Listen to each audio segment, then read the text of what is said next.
Hello, welcome to our YouTube channel. और आज की वीडियो का टॉपिक है मैक्सिम्स ऑफ टीचिंग। तो क्या आपने कभी सोचा है कि एक अच्छे टीचर कौन होते हैं जो डिफ़िकल्ट टॉपिक्स को आसान बना सके या जो स्टूडेंट्स की समझने की कैपेसिटी को ध्यान में रखे? ये सब मैक्सिम्स की टीचिंग का ही एक हिस्सा है। पर एक सवाल है मेरा आज की वीडियो से स्टार्ट करने से पहले, एक टीचर के लिए सबसे इम्पॉर्टेंट मैक्सिम कौन सा होना चाहिए? आज हम इस वीडियो में बात करेंगे टीचिंग के इम्पॉर्टेंट प्रिंसिपल्स के बारे में जो लर्निंग को ईजी और इफेक्टिव बनाते हैं। और मैं आशा करूँगी कि आप कमेंट सेक्शन में ज़रूर बताएंगे कि आपको क्या लगता है टीचिंग के लिए सबसे इम्पोर्टेंट मैक्सिम कौन सा है।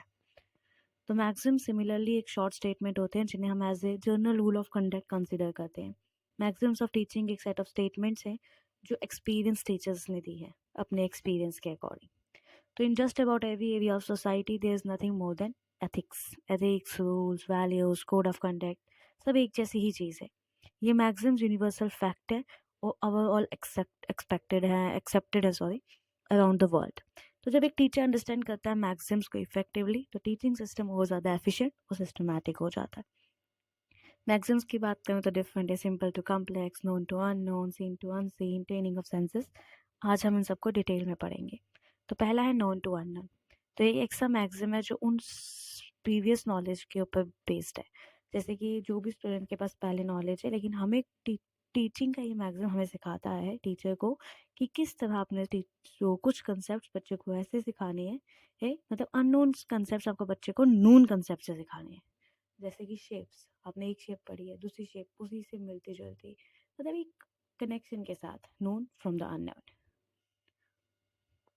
तो देन आता है हमारे पास सिंपल टू कॉम्प्लेक्स। ये एक गिवन है कि सिंपल कंसेप्ट को हमें पहले सिखाना चाहिए, देन फिर मूव करना चाहिए कॉम्प्लेक्स पे। जैसे बच्चे को पहले ABC सिखाते हैं, फिर क्या कहते हैं 3 अल्फ़ाबेट वर्ड सिखाते हैं, फिर 4, फिर वर्ड बनाना, फिर सेंटेंस बनाना, इस तरह से। एक सिंपल से जा के जो फाउंडेशन बना देते हैं, फिर कॉम्प्लिकेटेड कंसेप्ट्स पे जाते हैं।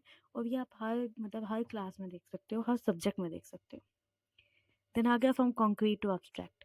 तो अब्स्ट्रैक्ट कंसेप्ट वो होते हैं जो इंटेंजिबल होते हैं, मतलब जिनकी कोई फिजिकल फॉर्म नहीं होती, मतलब ऐसे देख नहीं सकते हम, तुमको मतलब समझा नहीं सकते। जैसे इन्फिनिटी, बोर्ड मास, ये सब अब्स्ट्रैक्ट कंसेप्ट है। बल्कि नंबर्स काउंटिंग क्या है आपकी, कंक्रीट है। फ्रॉम पर्टिकुलर टू जर्नल, तो सेम थिंग टीचिंग के साथ भी है। पर्टिकुलर इंस्टांस सिनारियो, वो मतलब आप कंसेप्ट को एक्सप्लेन करने में ले सकते हो, देन आपको जर्नलाइज कर दो। फॉर एग्जांपल आप प्रेजेंट टेंस बना रहे हो, पास्ट टेंस बना रहे हो, तो आप एक तो सेंटेंस लेके बच्चे को बोलो कि आप बोल कर तो मैंने खाना खाया था, मैं खाना खा रहा हूँ, मैं खाना खाऊंगा। तो मतलब particular to general to explain the concept. अब बात करते हैं अगले मैगज़ीन की, जो है फ्रॉम होल टू पार्ट। तो टीचिंग, जब भी कोई टीचर पढ़ा रहा है तो उसे ध्यान देना चाहिए कि वो पहले स्टूडेंट को फुल लेसन बताए, फिर उसकी बेसिक इंटरसिटीज़ पे मूव करे। तो crux of the lesson must be discuss first, then the lesson भी can be taught in the parts. Then from psychological to logical, तो वन ऑफ द थिंग्स जो टीचर्स को हमेशा अपने माइंड में रखनी चाहिए वो कैपेसिटी, इंटरेस्ट और एबिलिटी स्टूडेंट्स की। तो स्टूडेंट की कितनी कैपेसिटी है, वो कितना अंडरस्टैंड कर सकता है, उसका इंटरेस्ट बन रहा है या नहीं, और क्या उसकी एबिलिटी है। तो कंसेप्ट्स को मतलब हमेशा इन चीज़ों को ध्यान में रख के चूज़ किया जाना चाहिए और ध्यान पे रखना ही चाहिए, एटलीस्ट जब आप अर्ली स्टेजेस ऑफ लर्निंग की बात करें।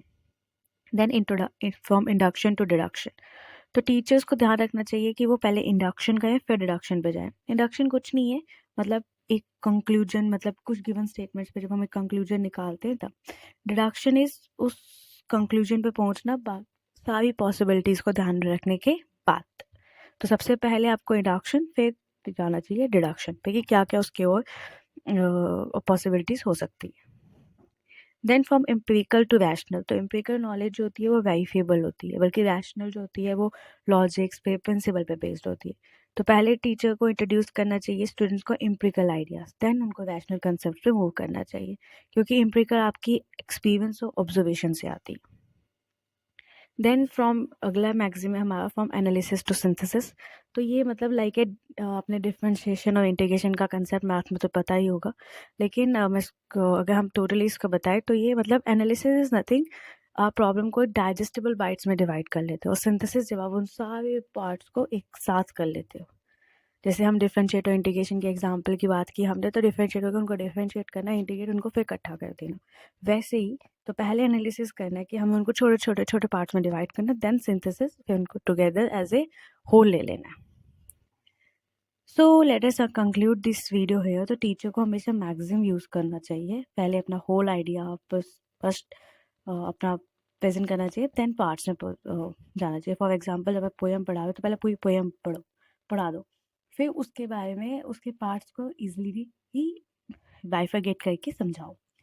सो दोस्तों, मैक्सिम्स ऑफ टीचिंग एक सक्सेसफुल इफेक्टिव टीचिंग के बेसिक रूल्स है, जैसे सिंपल से complex, known to unknown, concrete to abstract, learning by doing और कई इंपॉर्टेंट टेक्निक्स। ये प्रिंसिपल स्टूडेंट्स की क्यूरियोसिटी बढ़ाते हैं और लर्निंग को इम्पैक्टफुल बनाते हैं। सभी मैक्सिम्स इंपॉर्टेंट है, लेकिन लर्निंग बाय डूइंग या फ्रॉम नोन टू अननोन, उनके ही ऐसे प्रिंसिपल है जो सबसे ज़्यादा एक्टिवली इन्वॉल्व करते हैं, उनकी रियल अंडरस्टैंडिंग डेवलप होती है स्टूडेंट की। तो आपको क्या लगता है कौन सा मैक्सिम सबसे इंपॉर्टेंट है और आज के एजुकेशन सिस्टम में वो किस प्रिंसिपल को ऐड करना चाहिए? अपने थॉट्स कमेंट्स में ज़रूर बताएं, और अगर ये वीडियो हेल्पफुल लगी हो तो लाइक करें, शेयर करें और चैनल को सब्सक्राइब करना ना भूलें।